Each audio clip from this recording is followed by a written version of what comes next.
Hello, dancers. This is April Rose, and today I am going to share with you 4 secrets of solo improvisation. I'm going to share the 4 things I tell every belly dancer when I give them feedback on their solo improvisation performances in order to help them prepare for their next performance, review what went well, what they want to do differently. And these 4 tips are key to a successful improvised solo. And trust me, almost every single belly dancer needs to hear them. I need to be reminded of them myself every once in a while, and I think you are going to feel inspired for your next solo improvisational performance after you hear them too. So before we get into that, I want to tell you that I have a brand new private masterclass going live on April 25th. In this free masterclass, I'm going to be showing you what is working for professional belly dancers in 2024. This masterclass will be available to everyone who has been accepted to the all-new Cohesion Collective. That's my teacher training and performance development program for current and aspiring professional belly dancers. So in order to get the link to that class, make sure to go fill out your application by April 25th. Just go ahead and go do it right now. It only takes 2 minutes. There's no obligation to join, and you will get the link to the masterclass. And I would love to learn a little bit more about you and your dance journey and your goals. Go to thecohesioncollective.com to find that application. So the day that masterclass goes live, April 25th, we will also be opening the doors to the all-new Cohesion Collective. The Cohesion Collective is my comprehensive, customizable program where we teach you everything you need to grow a successful belly dance career fueled by a high level of technical skill, deep knowledge of history, music, and cultural information, improvisational skills, choreographic composition, effective teaching, and entrepreneurial know-how. The program includes all 3 stages of my dance cohesion courses and teacher trainings, a super high level of support. You get so much feedback in this program, and it helps you grow so quickly. Tons of bonus workshop bundles that are amazing, and so much more. So check out all that the all new Cohesion Collective has at thecohesioncollective.com. While you're there, just take 2 minutes to fill out your application so I can send you the link to this new masterclass and learn a little bit more about you. Okay, now let's get into it. So here are my 4 tips for solo improvisation when you are performing belly dance. However, I do think these tips can be applied to musical improvisation and other art forms and creative practices as well. So each of these 4 have subheadings. So there's 4 simple tips, and then there's more detail within each one. So the first tip is simplify. Now, what do I mean by simplify? First of all, whenever I watch people doing solo improvisations, including myself, one of the first things I think is make this more simple. And here are some ways to make things more simple for yourself. Number 1, go slow. Something to remember is that your mind speeds up as a reaction to adrenaline.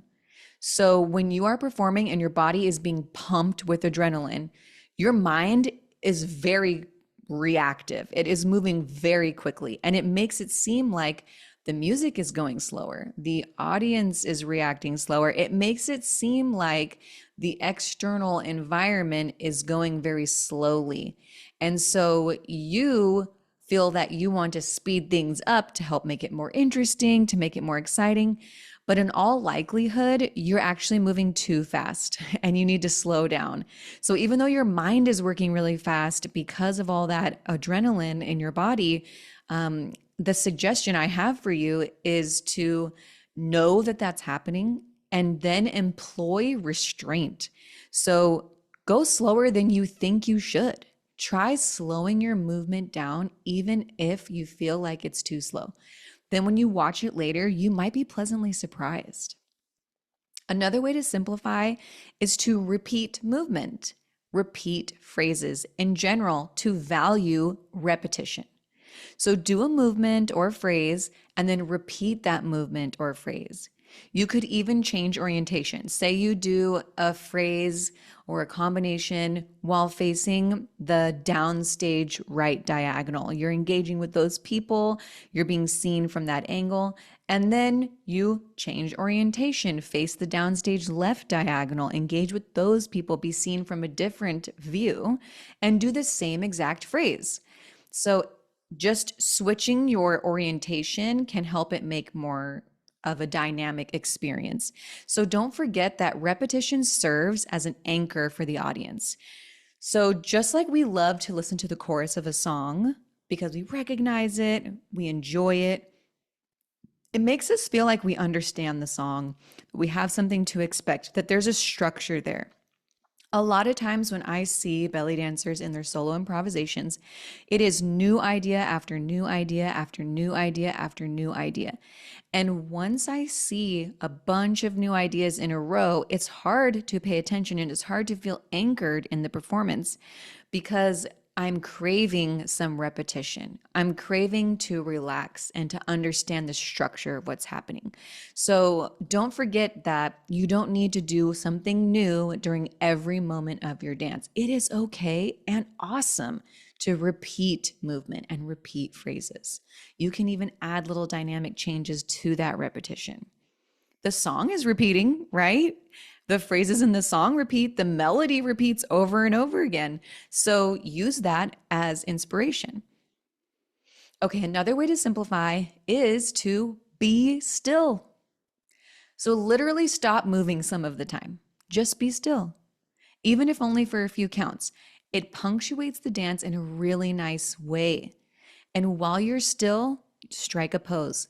Still have engagement in your body. It's not like be still and totally relax and be pedestrian and slump your shoulders and stop being present as a performer.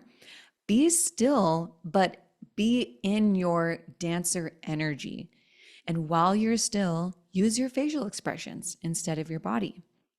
Or just take a moment to just be you on the stage, not doing something.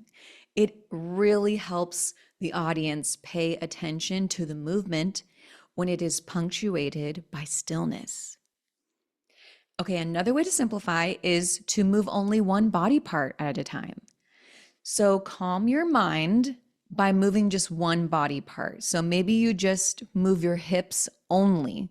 The rest of your body is still. Maybe you're only moving your arms. Maybe you're only moving your chest, etc. So instead of thinking you need to be moving every part of your body at the same time, that's wonderful. You can do that. You can be layered and traveling and build to those moments. But don't forget that it's also nice to just focus on one body part at a time. And it's a great strategy for helping you calm your mind and be like, okay, here's something I'm doing and being present with now. It's just moving my hand. Okay, and lastly, another way to simplify is to accent one aspect of the music at a time. So you hear the melody, you hear all the instruments, you hear the rhythm, you hear the accents, and the temptation is to accent all of those things at the same time. And I even hear dancers tell me like that's a goal of theirs, is to be able to hold every aspect of the music in their body simultaneously. And while that is an awesome goal, like go for that. That sounds awesome.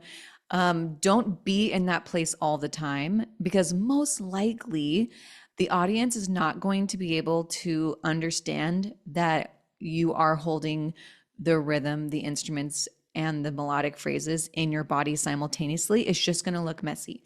So instead, think about and pay attention to one of the instruments in the composition.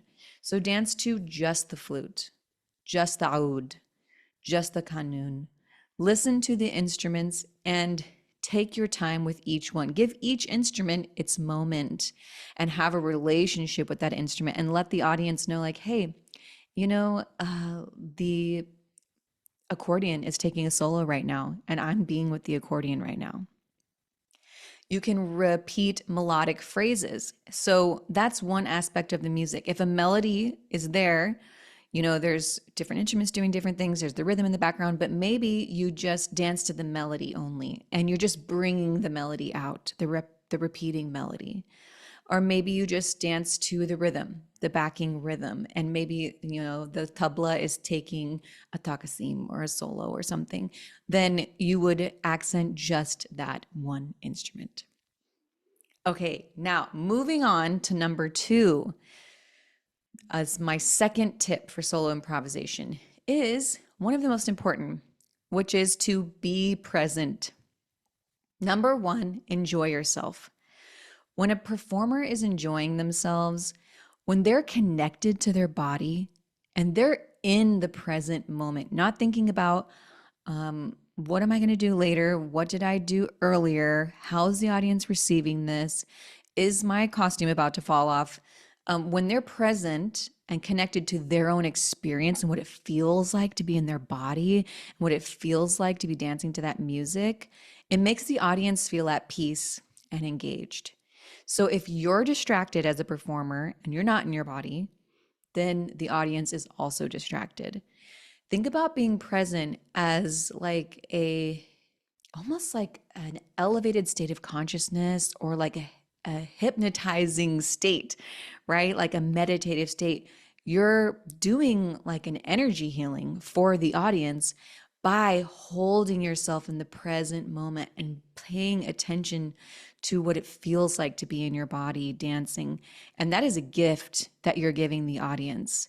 So remember that you are enough.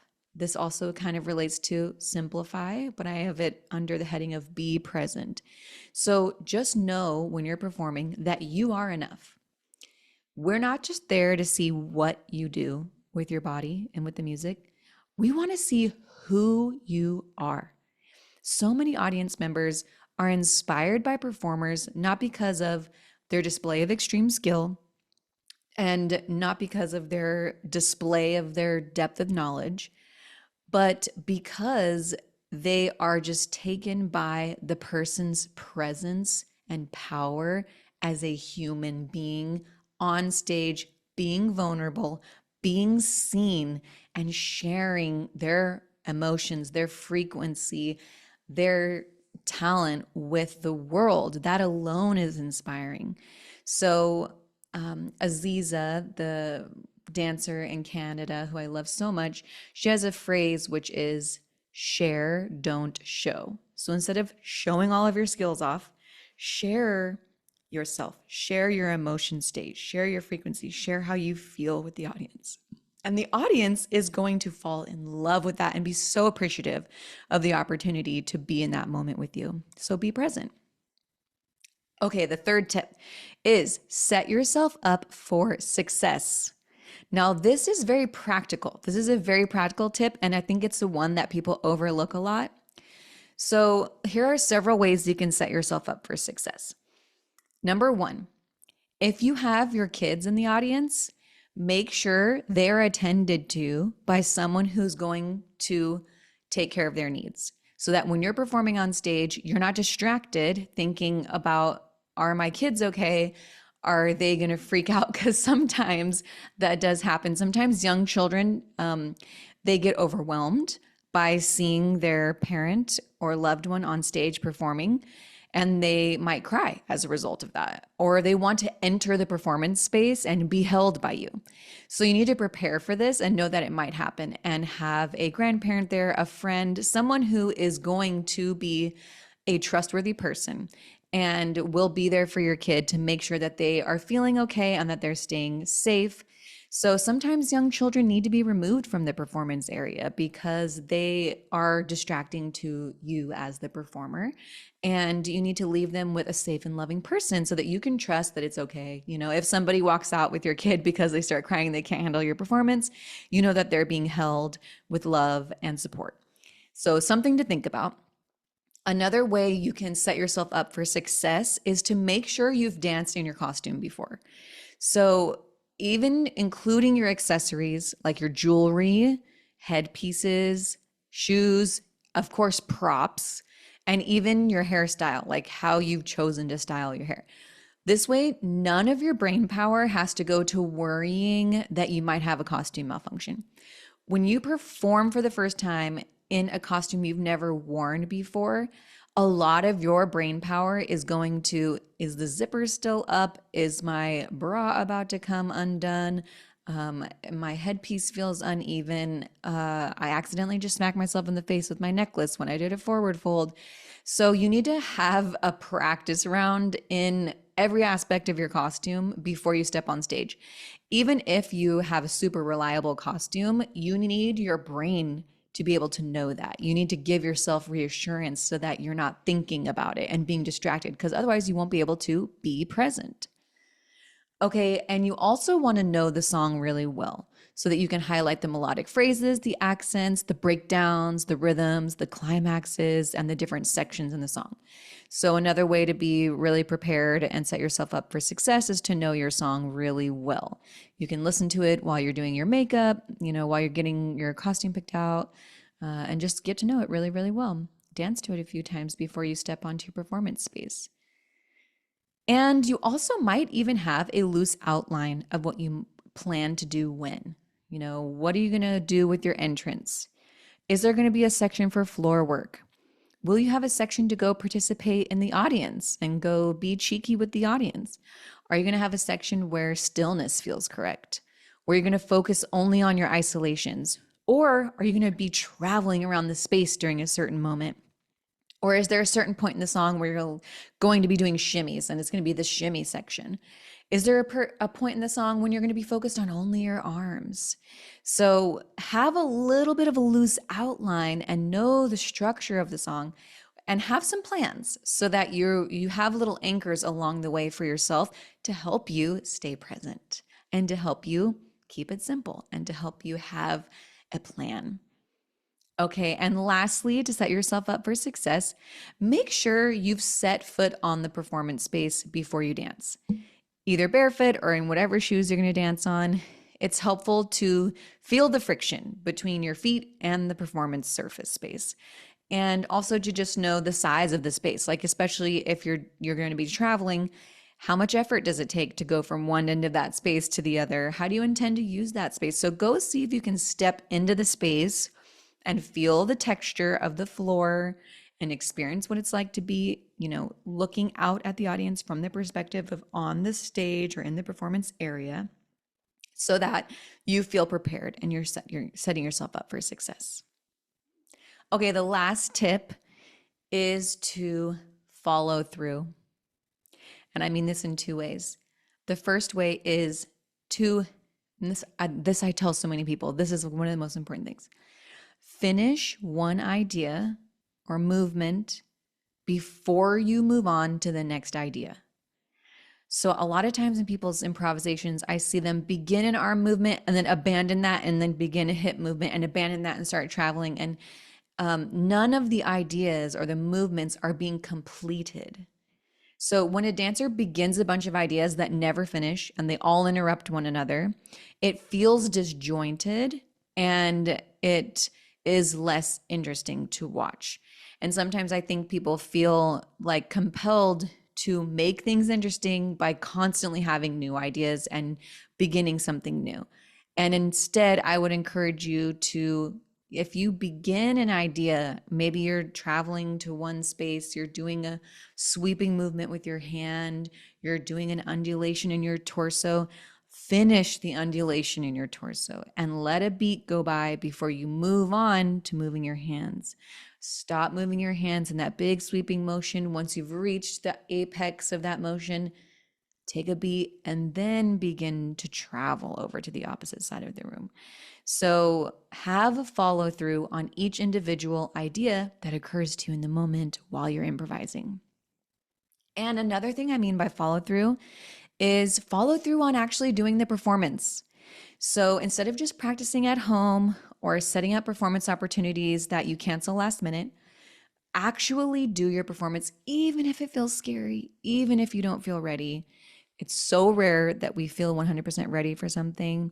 And you learn so much from a performance. The phrase that I've heard a lot is one performance is worth 10 rehearsals. And I couldn't agree more, because you need to practice how it will feel to be flooded with adrenaline. Performance nerves make the experience of being in your body different. So you need to know what it's like to actually channel those nerves and tell yourself through experience by following through on your value driven actions, like I value actually performing even though I'm scared, I'm going to do it. Then you're going to teach your body to be less scared next time through experience. And you're going to desensitize yourself or like normalize yourself to what it feels like to be nervous or to be excited. And you need to expose yourself to all the conditions, the unpredictable conditions of a performance that you can't get in your own controlled environment. So, what happens when your music skips? What happens when someone in the audience gets up and walks across the stage in the middle of your dance? What happens if you lose your train of thought? These external conditions that you're not in control of are important to expose yourself to so that you can learn how to calibrate yourself when you experience them.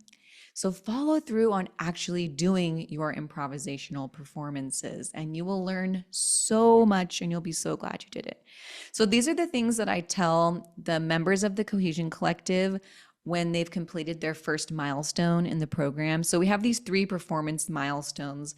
They're challenges or invitations to perform out in the world somewhere. So wherever is your local environment or you're traveling to perform in a show, you're going to use this out as an opportunity to develop yourself as a performer. So we have 3 performance milestones in the program. One is to perform a solo improvisation to a classic song in the belly dance canon. The second performance milestone is to perform with some percussive elements, so incorporating finger cymbals or incorporating frame drum into that performance. And then the third milestone is doing your own choreography using the choreographic composition skills that I teach inside of the Cohesion Collective. So we're starting here with solo improvisation because this is the first performance milestone that people do inside of the Cohesion Collective, and it's related to the content in the stage 1 course. All 3 stages of the dance cohesion courses are inside the Cohesion Collective. You begin with stage 1, and that is where you develop not only technical skill and historical knowledge and the ability to recognize Middle Eastern rhythms by actually playing them on the frame drum, recognize and become familiar with instruments that are common to belly dance music, learn how to move safely and efficiently. You also learn solo improvisation and different techniques for solo improvisation. And even after learning all these techniques and after we go and perform out in the world, there usually is some debrief needed. So we hop on a one-on-one call and we debrief how it went. And these are the things I find myself saying to people on those one-on-one calls. So I'm telling them to you now. And I'm also inviting you to apply for the Cohesion Collective. It is the all new Cohesion Collective. We have added so much content, so much amazing support since I started this program 2 years ago. It is so comprehensive and I'm so proud of it. I'm so proud of the amount of feedback that people get in this program because they don't spend forever doing things with bad habits. Like we catch them very quickly and we draw to their attention what exactly they need to do for themselves to further their own dance. And we also have added tons of support to the program related to becoming a professional belly dancer. So whether that's part-time or full-time, maybe you just want to teach some local classes and make some side income from that. Maybe you want to tour within your country or internationally to different belly dance conventions, whether you want to produce events and shows, or if you want to take gigs for birthday parties, weddings, corporate gigs. There are so many ways to actually make your investment back because we know this is an expensive hobby, right? The costumes, the makeups, the classes, the trainings, the props, all of that. You can be supporting yourself by becoming a professional and stepping into that professional role. So we have so much insider knowledge on that, like contract templates, templates for everything I do to produce a show, I talk all about my experiences that I have learned from running a dance studio for 5 years, running multiple dance companies, teaching tons and tons of students, who many of whom have gone on to be successful professionals themselves in their own way. It's amazing how people find unique ways to step into the professional role as a belly dancer.